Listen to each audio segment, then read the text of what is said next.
మీ car EMI కట్టలేకపోతున్నారా? మీ car EMI మేము కడతాం. ఈ నెంబర్కి కాల్ చేయండి.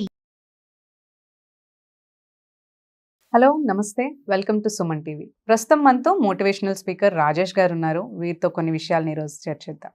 హలో అండి. Hello madam. పెద్ద అయిన తర్వాత అయినా కానీ ఇప్పుడు ఎవరైనా గోల్ ఆర్ కెరియర్ సెట్ చేసుకోవాలి అంటే వాళ్ళకి బేస్ అనేది చిన్నప్పటి నుంచే ఆ ప్రిపరేషన్ అనేది ఉండాలి. ఎస్. అంటే పేరెంటింగ్ ఇంపార్టెంట్. పేరెంటింగ్ అనొచ్చు, లేదంటే మనకి ఇప్పుడు ఒక కిడ్ అనేవాడు సరౌండెడ్ బై పేరెంట్స్, ఎస్. తర్వాత ఎక్కువ టైం స్పెండ్ చేసేది స్కూల్లో టీచర్స్ అండ్ ఫ్రెండ్స్. ఎస్. కాలేజ్లో కావచ్చు, లేదంటే వాళ్ళు కెరియర్లో ఎప్పుడే కానీ చదువు మనకి చైల్డ్హుడ్ నుంచి కూడా గ్రో అయ్యేంత వరకు పేరెంట్స్, కిడ్స్, టీచర్స్ అండ్ తర్వాత అవుటర్ ఏరియాస్ అన్నీ కూడా మనకి సర్కమ్స్టెన్సెస్ వస్తాయి. ఎస్. సో వీటన్నిటి నుంచి కూడా పేరెంట్స్ అంటే గుడ్ ఏది బ్యాడ్ ఏది అని ఎక్స్ప్లెయిన్ చేసుకుంటూ వాళ్ళ పేరెంటింగ్ ఎలా ఉండాలంటారు? అంటే వాళ్ళు ఎలా చేస్తే ఒక కిడ్ అనేవాడు ఒక గ్రేట్ స్టేజ్కి వెళ్ళగలుగుతాడు, లేదంటే కెరియర్ ఓరియంటెడ్ ఆర్ ఎల్స్ వాళ్ళ గోల్స్ని వాళ్ళు రీచ్ అయ్యి యాంగ్జైటీ కావచ్చు, లైక్ ఇమోషనల్ బ్యాలెన్స్డ్ ఉండి వాళ్ళు ఒక కెరియర్ని ఒక మంచి స్థాయిలో వాళ్ళ స్టేజ్ని ఎలా పెట్టుకోగలుగుతారంటారు? పేరెంట్స్ అంటే కిడ్స్ని తీసుకొచ్చినప్పుడు అంటే ఈ అవును. భూమి పైకి అదొక 21 ఇయర్స్ ప్రాజెక్ట్. అది ఏదో పెళ్లి చేసుకుందాం పిల్లల్ని కనేద్దాం వాళ్ళే పెరుగుతుందని కాదు. ఫర్ ఎగ్జాంపుల్ గవర్నమెంట్ గెలిచినప్పుడు 5 ఇయర్స్ తన చేతిలో గవర్నమెంట్ ఎలాగ ఉంటుందో తను చేసే పనులను బట్టి నెక్స్ట్ గవర్నమెంట్ తను ఉంటాడా వెళ్ళిపోతా తెలుస్తుంది. సో పేరెంట్ అనేది 20 to 25 ఇయర్స్ ఒక ప్రాజెక్ట్. ఆ ఒప్పందం ఇష్టం అయితేనే పిల్లల్ని కనాలి ఫస్ట్. ఏదో పెళ్లి చేసుకున్నాం పిల్లల్ని కనేసినాం వాళ్ళు భూమి మీద ఇచ్చిపెట్టేసినాం వాళ్ళు పెరిగేస్తాం, అందుకే కదా ఇవన్నీ పెరిగిపోతున్నాయి. ఆ 20 ఇయర్స్ ప్రాజెక్ట్ నువ్వు తీసుకుని, ఎందుకంటే ఒక వ్యక్తిని 20 ఇయర్స్ వరకు నువ్వు కాపాడితే తను తర్వాత నేను 20 ఇయర్స్ 30 ఇయర్స్ నిన్ను కాపాడుతాడు. అలా కాపాడకుండా ఏదో పెరిగేస్తావులే అనుకుంటే నువ్వు ఇట్లా ఏదో బతికేస్తావులే అని చెప్పేసి ఈ రోజులు అందుకే పేరెంట్స్ని బయటికి గెంటేయడం వీళ్ళు పెద్ద అయిన తర్వాత. సో ఫస్ట్ పిల్లలు పుట్టినప్పుడు ఫస్ట్ ఇయర్ నుండి 5 ఇయర్స్ వరకు మహారాజు లాగా పెంచాలి. ఫర్ ఎగ్జాంపుల్ మహారాజుని మనం తీసుకుంటే అందరు పని మనుషులు ఉంటారు, అద్దే ఇద్దే అంటే అన్ని తెస్తారు. అంటే నువ్వే తనకి ఏనుగు, నువ్వే తనకి గుర్రం, తను ఏది చేతికి ఇచ్చిన 2 ఏళ్ళ నోటి ఇచ్చినా చించి పడేస్తాడు. కొట్టలేవు చిన్నపిల్లాడు. 1 సంవత్సరం పాపని బాబుని ఏం కొడతాం? సో 5 ఇయర్స్ వరకు మహారాజు లాగా పెంచాలి. తను ఏది అడిగితే అడియాలి. తను అంటే ఏది అడిగితే అడియాలంటే మళ్ళీ మొబైల్ ఇవ్వడం కాదు, గేమ్స్ లైఫ్లో తనతో ఆడుకోవాలి, తనతో స్పెండ్ చేయాలి టైం. 5 ఇయర్స్ వరకు తను హ్యాపీగా ఉంటాడు. చిన్నపిల్లలు నవ్వు ఎంత చక్కగా ఉంటుంది. వాళ్ళు ఏడవకూడదు అని అన్నీ ఇస్తూ ఉంటారు. వాళ్ళ ఏడుపుని బట్టి తల్లి తెలుసుకుంటుంది అది ఆకలి అవుతుందా ఏంటి ఎవ్రీథింగ్ అని. సో తల్లిదండ్రులు 5 ఇయర్స్ వరకు మహారాజు లాగా పెంచాలి. ఏ తినబెట్టాలి, మంచి ఆహారం ఇస్తూ ఆనందంగా పెంచాలి. 5 ఇయర్స్ నుంచి 13 ఇయర్స్ వరకు కఠినంగా పెంచాలి. అంటే తప్పు చేసి దండించడం, ఏదైనా దొంగిలించినప్పుడు దాన్ని దండించడం కావచ్చు, తిట్టడం కావచ్చు, చాలా కఠినంగా క్రమశిక్షణ పెంచాలి. 5 ఇయర్స్ నుంచి 13 ఇయర్స్ వరకు క్రమశిక్షణ పెంచాల్సిన ఈ రోజుల్లో అప్పుడు ఇట్లా మహారాజు లాగా పెంచుతున్నారు. అందుకే అలా మూర్ఖులు తయారవుతున్నారు. సో గొప్ప వ్యక్తి కావాలంటే 5 ఇయర్స్ నుంచి 13 ఇయర్స్ వచ్చేంత వరకు తను చాలా కఠినంగా పెంచాలి. డబ్బులు 1000 రూపాయలు అడిగితే 500 వేయాలి. నా దగ్గర అడ్జస్ట్ అవుతలేవు అంటే డబ్బుల విలువ తెలుసుకుంటాడు. సో తప్పు చేసినప్పుడు దండించడం, శిక్షించడం, అంటే ఆర్మీ ట్రైనింగ్ ఎట్లా ఇస్తారో అట్లా ట్రైనింగ్ ఇవ్వాలి. మంచికి చెడుకు తేడా తెలియజేస్తూ పెంచాలి. ఈ రోజుల్లో సుఖాలనే ఇస్తున్నారు కానీ దుఃఖాలని ఇవ్వట్లే. అదే కొడితే మావాడు ఏడుస్తాడు, పెద్ద అవుతున్నాడు కదా తెలుస్తున్నాయి వాడికి, అతను ఎట్లా తెలుస్తుంది? నువ్వు తెలుపంది అతనికి ఎట్లా తెలుస్తుంది? ఏ పేరెంట్స్ అయితే 5 ఇయర్స్ నుంచి 13 ఇయర్స్ వరకు మంచి చెడు తెలుస్తూ సుఖం మాత్రమే కాదు దుఃఖం కూడా ఇస్తూ నేర్పించే వాళ్ళే కఠినంగా నేర్పిస్తూ 13 ఇయర్స్ దాటిన తర్వాత 14 ఇయర్స్ నుంచి 19-20 ఇయర్స్ వరకు అది వాళ్ళకు ఒక ఫ్రెండ్షిప్ కావాలి లైఫ్లో. వాళ్ళు అప్పుడు ఒక మంచి తోడు కావాలి. అప్పుడు పేరెంట్స్ ఫ్రెండ్స్ లాగా ఉండాలి. ఏ పేరెంట్స్ అయితే అంటే 10th తర్వాత 15 ఇయర్స్ ఇంటర్ కాలేజ్ లైఫ్లో కాలేజ్ ఫ్రెండ్ విషయాలు పేరెంట్స్కి చెప్పాలి. అలా ఏ పేరెంట్స్ ఉంటున్నారు ఈ రోజుల్లో? నాతో ఒక అమ్మాయి ఇట్లా మాట్లాడి నాన్న అని చెప్పి అబ్బాయి ఎవరు ఉన్నారు?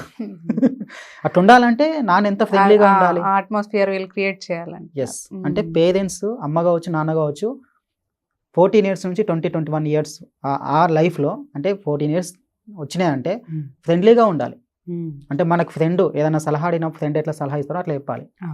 ఫ్రెండ్లీగా ట్రీట్ చేయడం, ఫ్రెండ్లీగా ఉంటే అప్పుడు బయటి ఫ్రెండ్ గుర్తుకు రాడు. అమ్మాయి బాయ్ ఫ్రెండ్కి అసలు వెళ్ళిపోదు నాన్న ఫ్రెండ్గా ఉన్నప్పుడు. అబ్బాయి ఇట్లా బయట గర్ల్ ఫ్రెండ్ చూసుకోడు అమ్మ ఫ్రెండ్గా ఉన్నప్పుడు.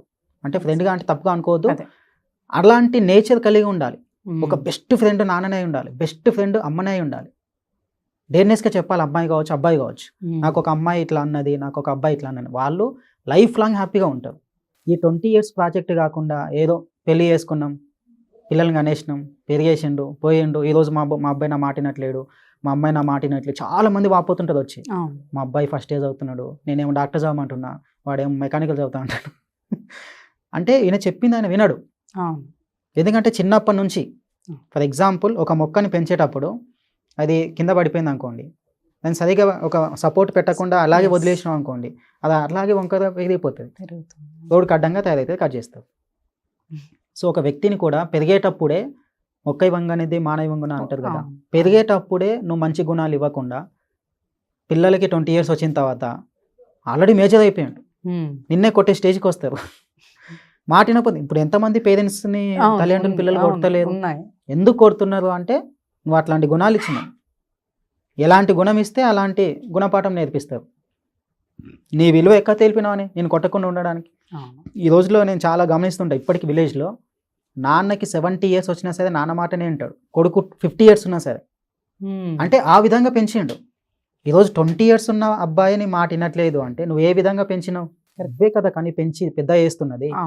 ఈ రోజుల్లో మనం ఎలాంటి గుణాలు ఇస్తే అలాంటి గుణపాఠాలు మనకు వస్తాయి.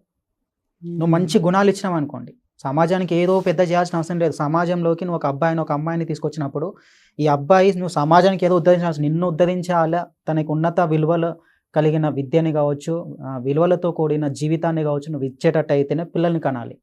ఈ రోజులో దొంగలు దోపులు పెరిగిపోవడానికి మెయిన్ రీజన్ ఇదే. కానీ వదిలేస్తున్నారు, మొబైల్ ఇచ్చేస్తున్నారు, వాడే పెరిగేస్తాడు, వాడే తెలుసుకుంటాడు. ఎట్లా తెలుసుకుంటాడు చెప్పకుండా? నువ్వు తెలుసుకున్నావా? చెప్తే నార్మల్గా ఈరోజు పేరెంట్స్ వాళ్ళ పేరెంట్స్ దగ్గర ఎంత నేర్చుకున్నారు? పేరెంట్ అంటే పేరెంట్ అంటే ప్రతిదీ ఇచ్చేవాళ్ళు. నువ్వేమి ఇచ్చినావు? నువ్వేదైతే ఇచ్చినావో అదే నీకు వస్తుంది. Law of nature. ఏదైతే మనం అవతలని తిట్టినాం అనుకోండి, రేపు ఎప్పుడో సమయం చూసి మనం తిట్టడానికే రెడీ అవుతారు. ఈరోజు మీ అబ్బాయి చిన్న ఉన్నాడు కాబట్టి 10 మాటలు తిడుతూ కొడుతూ అట్లా దండిస్తూ చేసినాం అంటే మంచి విషయాలు చెప్పకుండా శిక్షించడం అని చెప్పిన నేను 5 years నుంచి 13 years. శిక్షించడమే అంటే ఓన్లీ కొట్టని తిట్టడమే కాదు, ప్రేమ ఉండాలి, గారాబం ఉండాలి, అన్ని మిళితంగా నేర్పించాలి. కొట్టాలి, ఎట్ ఏ టైం మెచ్చుకోవాలి. ఓన్లీ తిడుతూనే ఉన్నాం ఇంకో కఠినంగా తయారైపోతాడు. అంటే నీ ప్రేమ కనిపించాలి అక్కడ, కానీ ఓన్లీ లాలింపు గారాబం మాత్రమే కాదు. సో ఈ 20 years ప్రాజెక్టు కోసం నువ్వు టైం పెట్టేటట్టు అయితేనే పిల్లల్ని కనాలి. ఫస్ట్ నేను టైం పెట్టను, ఏదో ఫ్లోలో వచ్చేస్తుంటుంది వెళ్ళిపోతుంటుంది అంటే నువ్వు వెళ్ళిపోతావు ఫస్ట్ ఇంట్లో నుంచి. ఇప్పుడు జరుగుతుంది అదే నార్మల్గా. పిల్లలు 20-25 years జాబ్ రాగానే దాన్ని మ్యారేజ్ చేసుకోగానే వీళ్ళని ఎందుకు వదిలేస్తున్నాడు అంటే వాల్యూస్ ఎక్కడ నేర్పించినావు నువ్వు? నీ వాల్యూ వాళ్ళకి తెలిస్తే కదా, అమ్మ వాల్యూ ఏంటి, నాన్న వాల్యూ ఏంటి అని. అవన్నీ తెలియజేస్తూ పెంచితే 100% పిల్లలు లైఫ్ లాంగ్ మనతో పాటు ఉంటారు. మన భారతీయ సంస్కృతినే అది. సంస్కృతి నేర్పించే చదువు కంటే ముందు అంటారు. చదువు నేర్చుకోకపోయినా సంస్కారం నేర్చుకుంటాం. సంస్కారం ఈ రోజులో ఎవరు నేర్పిస్తున్నారు? ఏదో పెరిగేస్తున్నది అంతే. మంచి అంటే అమ్మ వాల్యూ ఏంటి, ఎంత కష్టపడితే మన ఇంట్లోకి వంట వస్తుంది. ఈయనకి నచ్చకపోతే ప్లేట్ విసిరేస్తాడు, అది నచ్చలేదు నాన్న ఇంకోటి చేస్తా అని చేస్తాడు. ఒకసారి తను కూరగాయలు కట్ చేయమంటే తెలుస్తుంది వెజిటేబుల్ కట్ చేయడం ఎంత కష్టం అనేది. అది ఎక్కడ నేర్పిస్తున్నావు అని. నాకు చాలా బాధాకరమైన విషయం ఏంటి అంటే పిల్లవాడికి కానీ అమ్మాయి కానీ అబ్బాయి కానీ 10th ఇంటర్ అయిపోయినా వంటలు రావు. ఈరోజు వాళ్ళ అమ్మనే కష్టపడుతూ ఉంటుంది ఇంకా వంటింట్లో. వీళ్ళకి నేర్పిస్తే తెలుస్తుంది కదా ఒక వంట చేయడం ఎంత కష్టం అనేది. వాళ్ళ కష్టమే నువ్వు నేర్పకపోతే రేపు మ్యారేజ్ అయిపోయిన తర్వాత డివోర్స్ తీసుకుంటారు వాళ్ళు. ఆడ కష్టం ఏర్పడుతుంది. ఈ కష్టం నాకు అవసరమా, ఇంటికాడనే బాగుంది అని చెప్పేసి వచ్చేస్తారు. Main reason there is no good parents, there is no good children. Good parents ఉంటే గుడ్ చిల్డ్రన్స్ ఉంటారు. నువ్వు కరెక్ట్ ఉండకుండా నా పిల్లలు కరెక్ట్ ఉండాలి అంటే కాదు. నువ్వేమో ఫోన్ చూస్తూ ఉంటావు, నువ్వేమో నీ బిజీలో నువ్వు వెళ్ళిపోతావు, ఆయన బిజీలో వెళ్ళిపోవడం, నీలాగానే కాపీ అవుతాడు అక్కడ. పిల్లలు is copying of parents. Parents first మంచి వాల్యూడ్గా ఉంటూ పిల్లలకి మంచి లవ్ అండ్ వాల్యూ నేర్పిస్తే ఆటోమేటిక్గా సమాజం బాగుపడుతుంది. ఈ రోజులో పేరెంట్స్ అందరూ గుర్తుపెట్టుకోవాల్సిన విషయం ఏంటి అంటే పిల్లలందరూ ఏదో కనేసినాం వాళ్ళే నేర్చుకుంటారులే అని వదిలేయకుండా ఒక అంట వాళ్ళని కనిపెడుతూ, ఎందుకంటే కానీ భూమి మీద వదిలేయడం కాదు, కనిపెట్టడం కూడా చాలా ఇంపార్టెంట్. వాళ్ళు ఏం చేస్తున్నారు, ఎక్కడ చదువుకుంటున్నారు, ఏ ట్యూషన్ వెళ్తున్నారు, ఎవరితో మాట్లాడుతున్నారు. పిల్లలు చాలా క్వశ్చన్లు అడుగుతారు. ఏ మూవీరా నాకు పని ఉందని అన్నగా వంతో వినే ఓపిక పేరెంట్స్కి ఎప్పుడైతే ఉంటుందో పిల్లలు అన్నీ చెప్తారు. టీచర్స్ ఎలా ఉన్నారు, లెక్చర్స్ ఎలా ఉన్నారు, ఎవ్రీథింగ్ నేర్పిస్తారు. అవును. అప్పుడు ఒక మంచి ఫ్రెండ్లీ రిలేషన్ మెయింటైన్ అవుతుంది. ఇలాంటి ప్రాబ్లమ్స్ రాకుండా మీ యొక్క బాండింగ్ అనేది పర్ఫెక్ట్ ఉంటుంది. Perfect. అట్లా కాకుండా అంత సోదేం చెప్పినావు, వీళ్ళకే ఓపిక లేదు ఓపిక ఫస్ట్, ఉండదు. మరి వాళ్ళకి ఎట్లా ఓపిక ఉంటుంది నిన్ను తర్వాత వాళ్ళు లైఫ్ లాంగ్ లీడ్ చేయడానికి? సో ఎలాంటి ఇండికేషన్స్, ఎలాంటి సిగ్నల్స్ ఇస్తే అలాంటి సిగ్నల్సే తిరిగి నీకు వస్తాయి. సో ఈ ఫార్ములాస్ ప్రతి ఒక్కరు గుర్తుపెట్టుకొని అందరు చక్కగా ఉంటే సమాజం, ఫస్ట్ ఫ్యామిలీస్ చక్కగా ఉంటే సమాజం చక్కగా ఉంటుంది. ఫ్యామిలీస్లో కరెక్ట్ లేదు కాబట్టి సమాజంలో చాలా Disturbance. అసమానతలు ఉంటున్నాయి. Mm. Yes madam, Well said అండి. Thank you so much. Thank you madam.